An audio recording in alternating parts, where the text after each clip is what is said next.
impeachment spokesperson Attorney Antonio Odi Bukoy may patama kay Senate President Chis Escudero. Kamara, pinaniniwalaang inaabuso ng Senate Impeachment Court ang kanilang kapangyarihan. Pero bago ang lahat, kung hindi pa kayo nakapag-subscribe sa channel na ito, please do subscribe para mas maging updated pa kayo sa mga susunod kong mga videos. Sa patuloy na pag-alingaw ng impeachment article, tila halos umaapoy na sa tensyon sa pagitan ng Kamara at Senate Impeachment Court. Ito ay kasunod ng payag ng bagong talaga bilang spokesperson ng impeachment na si Attorney Antonio Odi Bukoy na ginagawa umanong advantage ni Escudero ang kanyang kapangyarihan upang makapang-abuso sa paghawak nito ng impeachment case ni VP Sara. Ngunit paninindigan ni Escudero na sila ay sumusunod lang din sa saligang batas. Good morning. Hello. If we may talk about SP Chis Escudero for a minute. Apparently, former Chief Justice Renato Puno is saying na SP Escudero may have exercised grave abuse of discretion. Basahin ko po, sir, yung exchange dun sa interview kung saan sinabi ni ex-Chief Justice.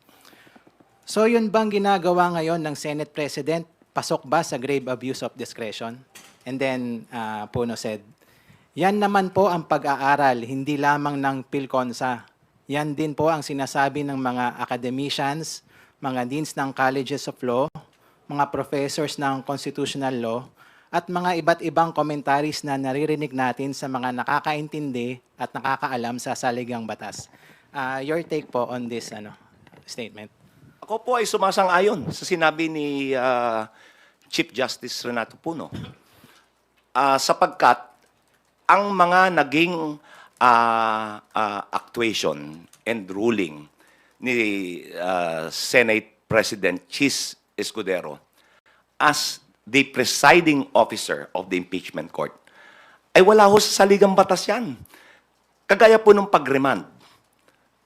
Hindi po ang pag-remand, ibig sabihin, yung lower court should reconsider. Gaya po na nabanggit ko kanina. Wala hong salitang remand sa impeachment. Hindi ho angkop ang remand sa impeachment. Yung remand ay para sa ordinaryong kaso, sa ordinaryong hukuman, but never sa impeachment court. As a follow-up, attorney, I think SP Escudero is somewhat dismissive of PhilConsa just because the President is Speaker Romualdez. Your take po. I agree. Is that fair? Is that fair? That's not fair. Because you judge the position based on the merit of what was said. Hindi yung personalidad.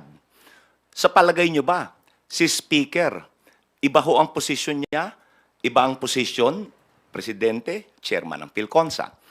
Sa palagay nyo, si Speaker Romualdez ay kayang impluwensyahan ang pag-iisip ni dating Chief Justice Puno?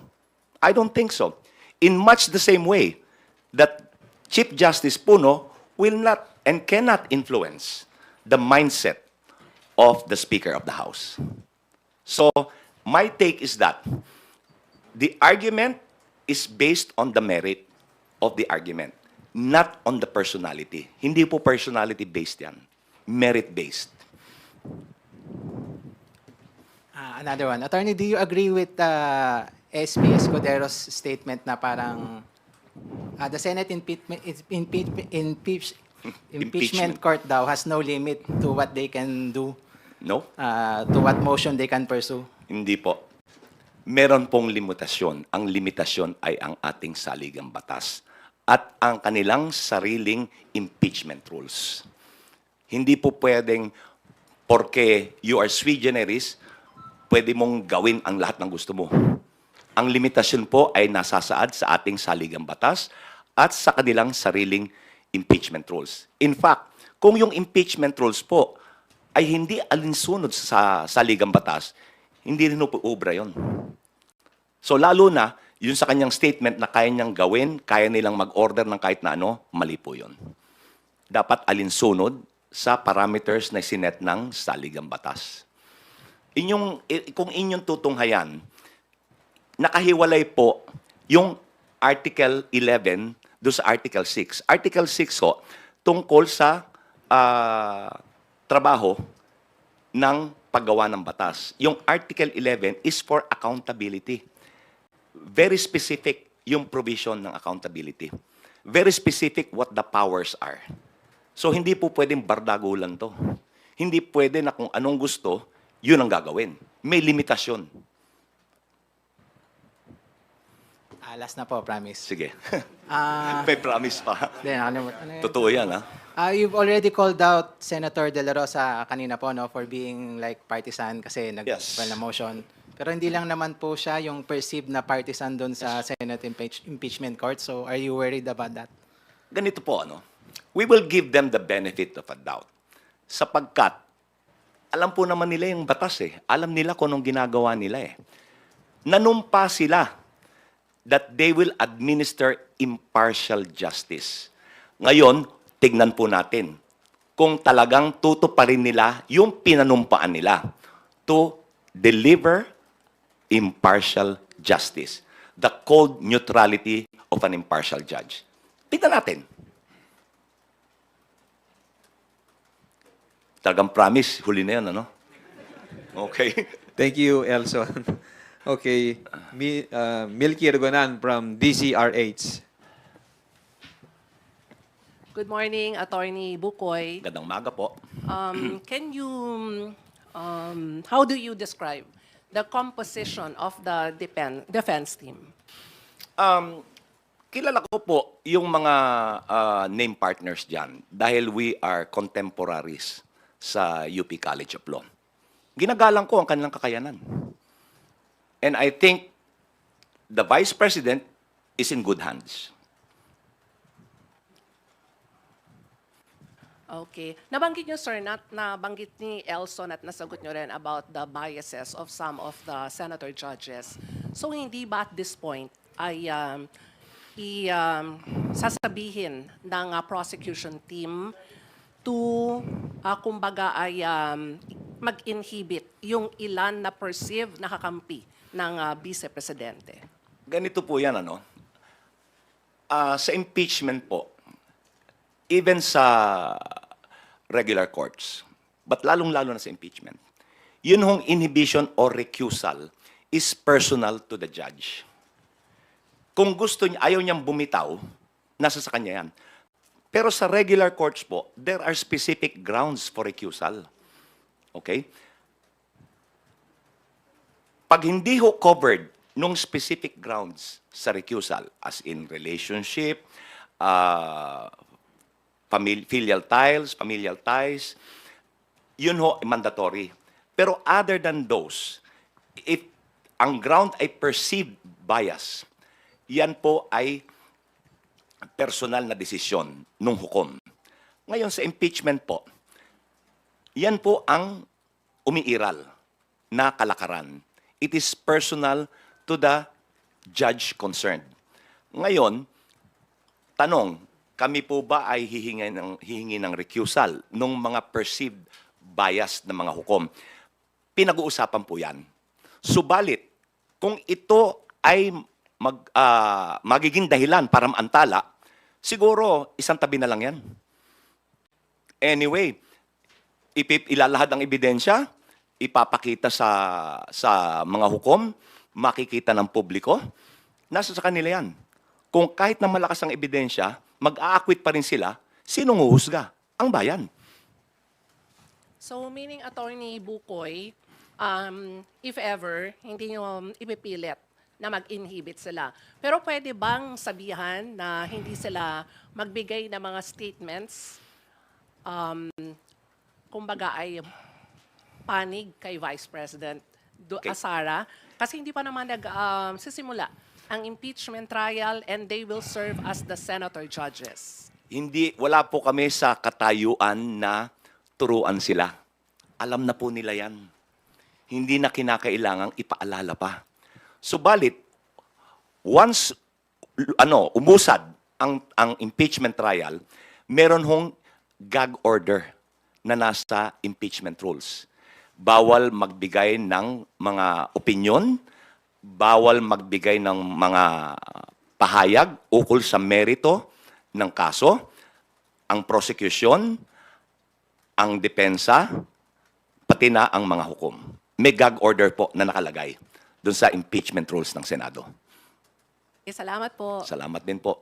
Thank you, Thank you, Milky. Let us now acknowledge Dwight De Leon from Rappler. Hello po, good morning po, attorney. Tama ba, attorney? It wouldn't be in the best interest of the prosecution to push for the inhibition of some senators because you still need 16 votes to convict? Or magbabago po ba yung numero? Kami po ay umaasa na bubuksan ng mga hukom ang kanilang mga mata at titimbangin nila ang ebidensya. Ngayon, meron po mga identified na kumikiling sa nasasakdal. Meron din po naman na swing votes. Ngayon, yung pong kumikiling, umaasa kami that the evidence will convince them to be impartial and to vote. Kung kinakailangan mag-convict, they will convict. Kung kinakailangan mag-acquit, they will acquit. Lahat po ay depende sa ilalahad na ebidensya. So, para sa akin po, let's give them the benefit of a doubt. Okay po. Attorney, may specific person po ba from the House who tapped you to be the spokesperson? Is it Speaker Romualdez or anyone from the House? Hindi po, hindi ko nakausap si Speaker Romualdez. Ang mga kaibigan ko po sa private prosecution, ang kumbinsi sa akin, ang lumapit sa akin na kung maaari ay tumulong ako. Maaari po dahilan sa nakita nila ako na naging resource person sa ilang interview sa teleradyo and dahil kilala ko rin naman sila, sa palagay nila ay nasa kakayanan ko na maging tagapagsalita. Sir, I checked your portfolio. It said that you're a member of FLAG and Mabini. Can you just give highlights of your career as a human rights lawyer as well? Ako po ay naging kasapi ng FLAG. Nung ako po ay nasa College of Law pa. Estudyante pa lang ako. Ito po yung panahon nila Jose W. Jocno, nila Joker Arroyo, at ni Lorenzo Tañada. So, kami po noon ay kami po yung field investigators kung saan ho may pangangailangan na dapat harapin na human rights abuses. So, yan po ay sa mga labor groups, yan po ay sa mga magsasaka, yan po ay sa mga industrial workers. Nung ako po ay naging abogado na, I handled human rights cases also. Sa Mabini, ganun din po. Ang komposisyon lang ng Mabini ay iba. Ang komposisyon ng Mabini nung panahon na yun ay sila Alex Padilla,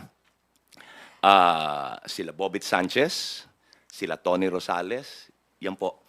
Yan yung mga nakatrabaho ko. These days po ba, they still handle human rights cases or mas IP and litigation? I'm still a litigator. Litigator. Intellectual property is one of our fields of practice. Okay po. And attorney, may nakita lang akong post somewhere na nakalagay ICC accredited lawyer. Is that true? Or No, I'm not an ICC accredited lawyer. Okay po. Sige. Mali po yun. Okay po. Sige po. Yun lang po. Thank you, Okay, attorney. salamat din. Thank you, Dwight. Earl Tobias from IBC 13. So, good morning, Attorney Odi. Morning. Sir, hingi lang po ng reaksyon sa meron po kasing mga bagong alegasyon na galing kay Vice President Sara Duterte. Babasahin ko na lang po. Sige po. We all know that, first, the congressmen did not read the articles of impeachment. Second, many of them receive a budget or many in exchange for their signature. Ang context po nito o ang tanong ay parang allegedly, sinasabi ni VP Sara Duterte na hindi muna binasa ng 215 lawmakers yung impeachment case bago ito pirmahan. What do you make of this po? Yan po ay unang-una. Ito pong mga pumirma ng impeachment, ng articles of impeachment, ito po naman ay mga mambabatas eh. Hindi po ito pipirma ng hindi nila nauunawaan kung anong pinirmahan nila. Especially, it is under oath. Pag under oath, that is under pain of perjury. Hindi naman nila siguro isusungan sarili nila sa ganun. So, palagay ko ay, propaganda na lang yan. Follow up with that, attorney, kasi even with the start of the Good Government Committee hearings nung nauungkat yung anomalya ng confidential funds with the OBP and the DepEd, the BP has shown several allegations to the House. As the spokesperson, would you expect a change of attitude from the BP when it comes to the proper time na humarap na siya sa impeachment trial? Kumbaga, sa halip na personal allegations, ay sagutin ng direkta yung articles of impeachment ng mga kaso sa kanya. Yan lang ho ang paraan para niya depensahan ang articles of impeachment. Sagutin niya. Kung ito pong mga katanungan na ito ay sinagot na ng Vice Presidente during the Quadcom at nanumpa siya, edi sana wala tayo dito ngayon. Kung katanggap-tanggap naman yung kanyang paliwanag, siguro wala tayong impeachment ngayon. Hindi po ba? Ang problema, ayaw niya manumpa, ayaw niya sagutin. Gaya po ng confidential fund. Anong sagot niya? Confidential fund nga, kaya hindi pwedeng pag-usapan. Mali yun eh. Attorney, last na lang from my end. You said na nga kanina po na parang wala sa konstitusyon. Basically, yung pagmumosyon ng mismong Senator Judge and that Senator De La Rosa himself is acting like a defense counsel. With that po, is it also fair to now state that whatever happened to the Senate sets a bad precedent doon sa 20th Congress na mag-hold ng trial? Kasi parang laging nakabinbin or hanging by a thread yung pagtuloy nito with just one motion pwedeng ma-dismiss. It's a bad precedent. It's a terrible precedent. Dahil hindi ito alinsunod sa saligang batas. Ang trabaho ng hukom ay litisin at desisyonan ayon sa ebidensya. Hindi maaaring i-dismiss na walang paglilitis. Wala yun sa saligang batas. Ang sabi ng saligang batas, litisin at desisyonan. Last na lang, sir. Promise din. Promise din, ha?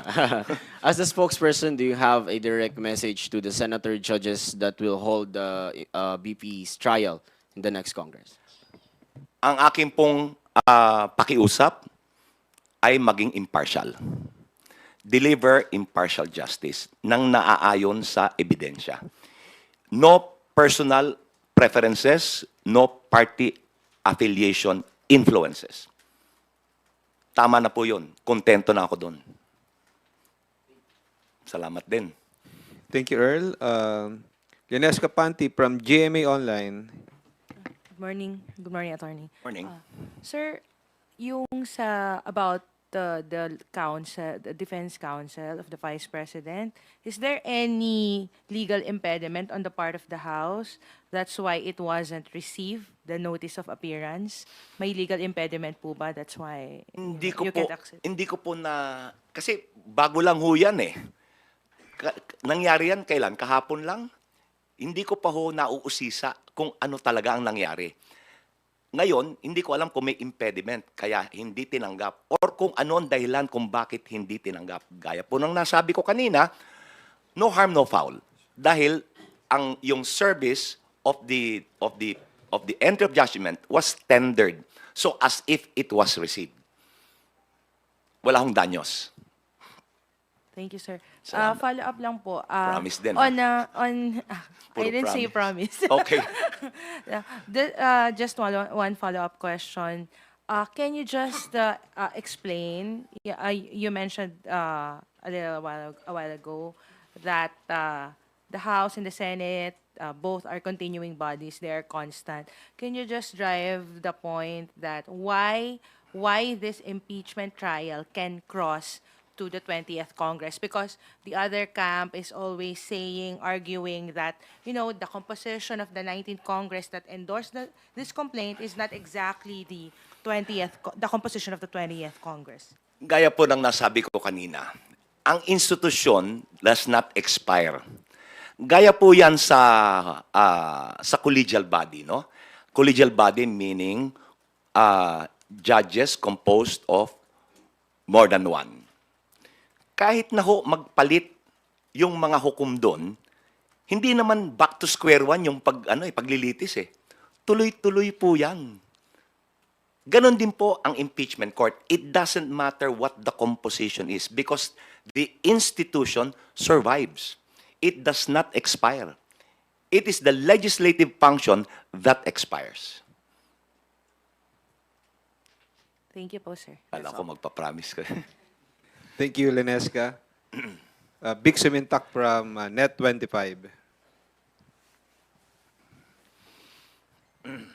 Magandang umaga po, Attorney. Magandang umaga.